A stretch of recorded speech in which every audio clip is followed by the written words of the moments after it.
소망을 가져라. 땅의 것을 바라보지 말고 너희가 어디에 있는지 알고 너희가 누구인지를 알며 이제 하늘을 바라보라. 예수 그리스도를 기다리는 소망을 가지라라고 말한 바울은 이제 그것을 어떻게 실제적인 것에 적용할지를 이야기하고 있습니다. 바울은 그 소망을 이야기하는 것, 땅의 것을 바라보지 말고 너희가 이미 천국 시민이기 때문에 하늘의 것을 바라봐야 된다. 그 예수 그리스도가 오실 그날 그리고 그 소망을 바라보며 살아가야 된다라고 말한 뒤에 그러므로라는 말로 4장을 시작하고 있습니다. 바울이 그러므로라고 말한 뒤 실제적인 내용을 말하는 유오디아와 순두개의 일을 언급하는데 이를 통해 우리가 교회 안에서 더 크게는 주 안에서 하는 모든 행동이 어디에서부터 출발해야 되고 그것이 어떻게 이루어져야 되는지를 보여주고 있습니다. 그러므로라는 말은 어떤 일에 대한 원인과 결과 사이에 있는 말입니다. 우리는 어떤 말을 할 때 이러이러하다, 그러므로 어떠어떠하다 라는 식으로 우린 그러므로라는 단어를 사용합니다. 즉 바울이 사용하고 있는 용례들을 보면은 우리는 천국 시민이므로 우리가 예수 그리스도에 대한 소망을 가지고 있으므로 그러므로 그것에 기반해서 주 안에 있는 모든 일들을 해나가야 한다라고 하는 말입니다. 우리가 살면서도 느끼듯이 성도의 삶은 그렇게 만만치가 않습니다. 어쩌면 우리에게 있어서 그것을 해나가는 것이 조금 불가능해 보이는 것처럼 여겨지는 일들도 많습니다. 하지만 우리는 이 원리 안에 있을 때 그것을 할 수 있다라고 여기게 되는데 그것이 바로 오늘 나오게 되는 그러므로라는 말입니다. 우리는 그 예수 그리스도에 대한 소망을 가지고 있으므로 예수 그리스도가 주시는 그 은혜를 받음으로 그것이 어떤 일을 가능하게 하는 원인과 동기가 되어서 우리의 앞에 있는 일들을 해나갈 수 있게 해야 합니다. 우리가 막연히 그저 이것을 해야겠다. 성경에서 이렇게 나에게 하라고 했으니까 이것을 한번 해봐야겠다 라고 생각하고 그것을 하려고 한다면은 아마 실패하고 말 것입니다. 왜냐하면 그것을 가능하게 하는 원리와 가능하게 하는 동기가 없이 우리에게서 그 모든 것들이 시작될 때 그것은 실패로 돌아가기 때문입니다. 따라서 우리의 모든 행위들은 분명한 어떤 기반 위에 있어야 되는데 그것이 바로 진리를 아는 것, 하나님을 만나고 구원의 은혜를 받고 주님의 사랑을 받은 그 위에 그러므로라는 단어를 통해서 성도의 삶을 이루어 나가는 것이 있어야 한다라는 것입니다. 오늘 바울도 3장의 내용을 통해서 빌립보 교인들이 현재 당하고 있는 문제들 속에서 먼저 그 문제들 이전에 우리가 무엇 위에 서 있어야 되는가, 무엇을 바라봄으로써 그 다음에 이 문제를 접근해야 되는가라는 것을 말하고 이제 4장에서 실제적인 문제로 넘어가게 됩니다. 그리고 그 실제적인 문제를 말하기 또 중간 단계에 하나를 말하게 되는데 그것이 바로 오늘 1절의 말씀인 그러므로 나의 사랑하고 사모하는 형제들 나의 기쁨이요 멸관인 자들아 이와 같이 주 안에 서라라고 하는 말씀입니다. 예수 그리스도 안에서 먼저 그 소망을 가지고 하는 행위가 바로 서 있는 것입니다. 여기서 서다라는 것은 우리가 앉다 서다 할 때 그 서다가 아닙니다. 이 말은 군사적인 용어로서 굳건히 서다, 진형을 지키고 있다라는 의미를 가지고 있습니다. 군인이 싸움에서 그 진영을 끝까지 지켜낸다라고 하는 의미가 바로 이 말인 것입니다. 이것은 그래서 인내를 동반하며 포기하고 싶지만 끝까지 그것을 견디어낼 때 쓰는 단어입니다. 우리가 굳게 서 있다라고 할 때 그것은 다른 것과 타협하지 않는 것, 그리고 우리가 무슨 일이 있더라도 그것을 지키는 것, 이것으로 이해할 수가 있습니다. 우리가 하늘 소망을 바라본 가운데 굳게 서서 가장 중요한 것을 지켜라. 그리고 그러함으로써 교회에 그리고 우리의 신앙에 닥친 어떤 문제들을 해결해라. 그 문제들을 해결하기 위해서는 먼저 이 굳게 섬 없이는 할 수 없다라고 말하는 것입니다. 한 가지 일을 진행하려고 해도 수많은 가치관과 수많은 말들, 그것에 대한 많은 해석들이 우리에게 주어집니다. 교회 안에 어떤 문제를 해결하려고 할 때에도 이 굳게섬 없이는 여러 주장들과 여러 유혹과 여러 가치관들에 비틀거리게 됩니다. 그렇게 지금 빌립보 교인들 사이에 이제 어떤 문제를 언급하게 될 터인데, 그것에 앞서서 주님 주신 소망 위에서 먼저 가장 중요하게 가장 먼저 지켜야 될 것, 그 소망을 바라보는 것, 그리고 주님이 주신 그 마음을 품는 것, 그 원리들을 가지는 것, 그것 위에 다른 것이 아니라 그것 위에 먼저 서 있어라. 주님이 주신 원리, 그 은혜에 굳게 서 있어라 하는 것입니다. 이제 그러면서 어떤 문제를 이야기하는데, 그 문제는 요디아와 순두계라는 사람들의 문제입니다. 이 두 여인들의 이름을 직접 언급한 걸로 보아서는 이 두 사람은 빌립보 교회에 적지 않은 영향력을 가진 사람이었을 것입니다. 그리고 또 이 두 사람이 어떤 문제를 가지고 있었는데, 그 문제는 그 두 사람이 한 마음을 품지 못한 것으로서 발생되는 문제였습니다. 이 문제가 어떤 문제였는지는 정확히 나와 있지 않지만 아마 진리의 문제이거나 아니면 성도 자체의 본질적인 문제이거나 아니면 거룩함과 관련된, 죄와 관련된 문제는 아니었을 것입니다. 만약 그런 문제였다면 바울이 그 문제를 함께 언급하면서 그것을 이야기하였을 것이기 때문입니다.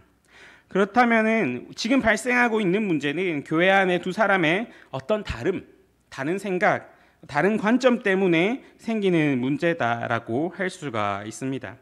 그런 이들에게 바울은 그 해결책으로서 다른 것이 아니라 한 마음을 품으라라고 말합니다. 이것이 바로 교회가 어떤 곳인지를 보여줍니다. 교회는 마음이 맞아서, 의견이 같아서 하나 되는 것이 아닙니다.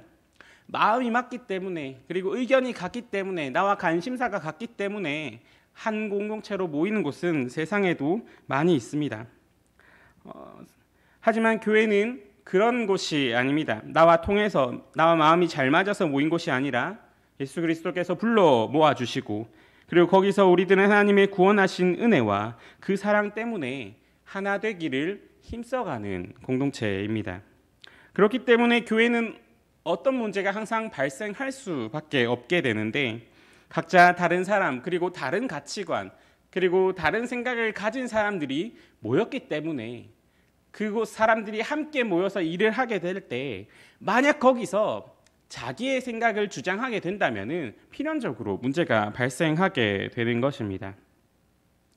그런데 교회와 세상의 차이는 문제가 발생하였을 때 그 문제를 어떻게 다루느냐 하는 것에서 나타납니다. 세상에서는 관계에 문제가 생겼을 때, 어떤 일을 진행하다가 사람과 사람과의 문제가 생겼을 때 안 보면 됩니다. 요즘 말로는 흔히 손절한다, 손을 끊어버린다라는 말입니다. 그렇게 하면 됩니다. 자신과 생각이 다른 사람들을 배척하고, 그리고 자신의 편을 그 공동체에서 만들어 버림으로써 그 문제를 해결하려고 합니다. 그렇게 해서 한 공동체 내에서도 여러 파벌들이 생겨나게 됩니다. 그런데 교회는 그렇지가 않습니다. 바울은 문제를 어떻게 다루라라고 이야기합니까? 바울은 주 안에서 같은 마음을 품으라라고 가르칩니다. 생각과 경험과 성격, 그 가치의 차이에 집중하지 말고 그것이 아니라 그것 전에 주님이 십자가를 지심으로써 우리를 구원하여서 교회라는 한 공동체로 묶어 놓으셨음을 인정하고, 그리고 주님을 믿는 바로 그것 때문에 하나됨을 지켜내라라고 하는 것입니다. 다른 것 때문이 아니라 우리가 무엇 때문에 지금 이곳에 함께 있는지, 서로 다른 우리가 왜 이곳에 함께 있는지를 먼저 생각하고, 그 다툼이 아니라 지금 이것을 지켜내라, 한 마음을 가짐으로써 지켜내라 하는 것입니다. 그러면서 또 다른 이들에게 요디아 순두계를 도우라라고 말합니다. 왜냐하면 그 이름들이 성경 생명책에 있기 때문입니다. 생명책에 있다라는 것이 어떤 의미를 가지겠습니까? 남이 아니다라는 것입니다.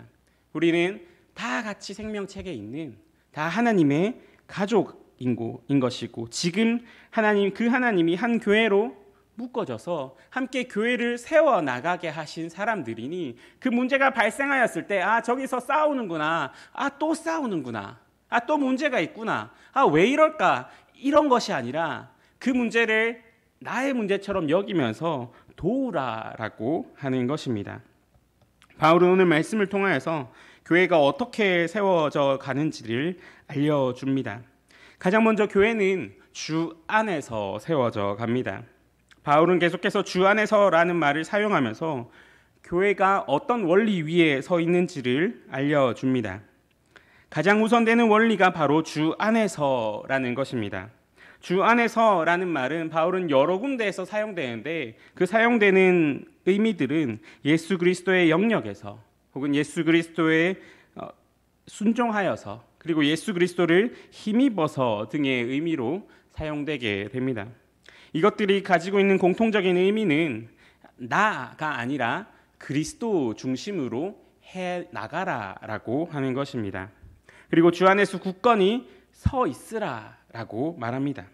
이것은 다른 유혹이나 다른 가치들이 그것을 흔들려고 할 때도 주 안에서 그리스도의 영역 안에서 그리스도를 힘입어서 그리고 그리스도께 순종함으로 흔들리지 않고 굳건히 그 자리에서 그것을 지켜나가라 하는 것입니다. 그리고 이것을 통하여서 나타나는 마지막이 바로 한 마음을 가지라라고 하는 것입니다. 한 마음을 가지는 게 참 어렵습니다. 어디를 가보아도 한 마음을 품는다, 한 마음을 가진다라는 것이 어렵다라는 것을 알 수가 있습니다. 당장 두 사람만 있어도 그 두 사람이 한 마음을 가지기도 힘듭니다. 그런데 3사람, 10사람, 20사람, 더 많은 사람들이 한 마음을 가지기란 얼마나 어렵겠습니까? 그렇기 때문에 세상적으로 이해할 때 한 마음을 가져라, 하나 돼야 된다라고 하면은 사람들은 가장 먼저 독재 정권을 떠올립니다. 그리고 억지로 겉으로 하나 되게 하는 그런 것들을 떠올리게 됩니다. 하지만 우리에게서 그 한 마음을 가지라 할 때 그 한 마음이 무엇인가라는 질문을 가지고 접근하게 되면은 이제 우리는 어떻게 한 마음을 가질 수가 있는가에 도달할 수 있게 됩니다. 우리는 보통 같은 마음이라고 하면은 항상 그 중심에 나를 놓게 됩니다. 그렇기 때문에 같은 마음을 가지고 있는 것처럼 보여도 두 사람이 아니면 3사람이 같은 마음을 가지고 있는 것처럼 보여도 그 속을 들어가면은 어떤 한쪽은 만족스러워하고 어떤 한쪽은 불만족스러워하는 모습을 볼 수가 있습니다.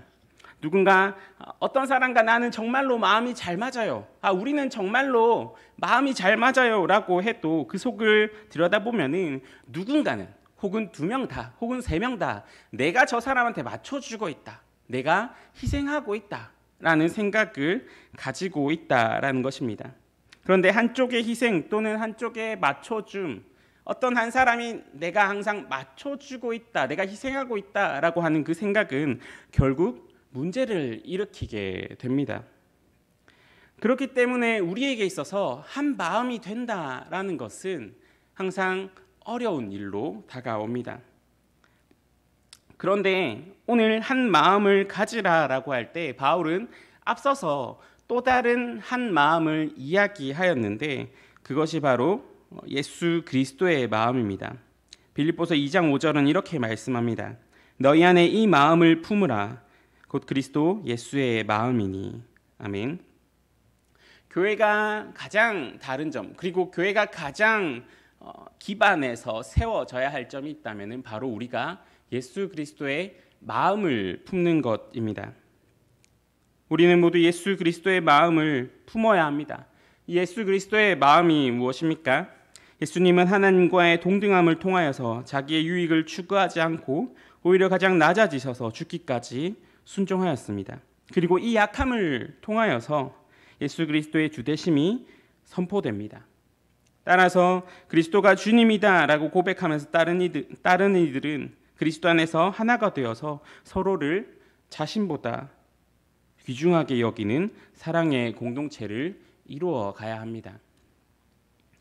우리가 모두가 내가 너에게 맞춘다라는 것이 아니라 우리 모두가 우리의 머리 대신 예수 그리스도에게 맞춘다. 우리 모두가 내가 너를 위해서 희생하는 게 아니라 우리를 위해서 먼저 죽으시고 우리를 대속해 주신 그분을 위해서 내가 내 모든 것을 기꺼이 드린다 라는 그 한 마음으로 모여져 가는 곳이 교회다라는 것입니다. 이 마음을 가지고 있을 때 교회는 비로소 교회의 아름다움을 보여줄 수가 있게 됩니다. 교회가 교회되게 하는 것은 다른 데에 있는 것이 아닙니다. 교회를 교회되게 하는 것은 주 안에 있습니다. 교회를 교회되게 하는 것은 주님이 불러 모아주신 그 모습을 따라 살아감에 있습니다.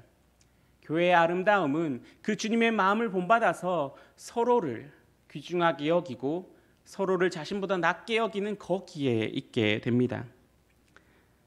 주님의 사랑, 주님의 법과 질서, 주님의 말씀이 교회의 원인이 되어야 합니다. 주 안에 거함으로 어떠한 상황 가운데서 굳건히 서며 주 안에 거함으로 한 마음을 가져 교회됨을 이루고 그리고 그 교회의 아름다움이 다시 우리에게 감동이 되어서 이곳이 바로 교회이구나. 그리고 이곳이 바로 그 천국을 맛보는 곳이구나 라고 하며 우리 안에서 그 사랑이 더 커져가는 만큼 우리 안에 그 교회의 아름다움이 더 커져가는 만큼 우리 안에 더욱더 천국의 소망이 그리고 천국의 기쁨이 더 커져가게 되어서 이곳이 바로 하나님이 계신 그 천국을 맛보는 곳이다라고 고백할 수 있는 저와 여러분이 되기를 간절히 소망합니다. 함께 기도하시겠습니다. 사랑의 하나님 아버지, 주님의 은혜로 구원받고 그 은혜에 힘입어서 오늘 하루도 살아갑니다. 은혜 받은 자로서 세상을 살아갈 때 죄악된 본성에 따라 살아가지 않게 하시고 더욱더 주 안에서 살아가게 인도하여 주시옵소서. 주께서 불러 모아주시고 하나 되게 하신 교회, 우리가 우리를 내세우며 나의 자아와 나의 욕심을 내세우며 그 교회에 있는 것이 아니라 오직 그 은혜와 그 사랑을 생각하며 그 사랑 위에 서 있으므로 우리가 모두 예수 그리스도의 마음을 품고 예수 그리스도의 마음으로 이 교회됨을 이루어 나가게 인도하여 주시옵소서. 세상은 보지도 못하고 알지도 못하는 그 은혜에 힘입어서 주님 오늘도 살아가오니 더욱 주 안에 서게 하시고 주님께 붙들리게 하여 주시옵소서. 지금도 우리와 함께 하신 예수 그리스도의 이름으로 기도드립니다. 아멘.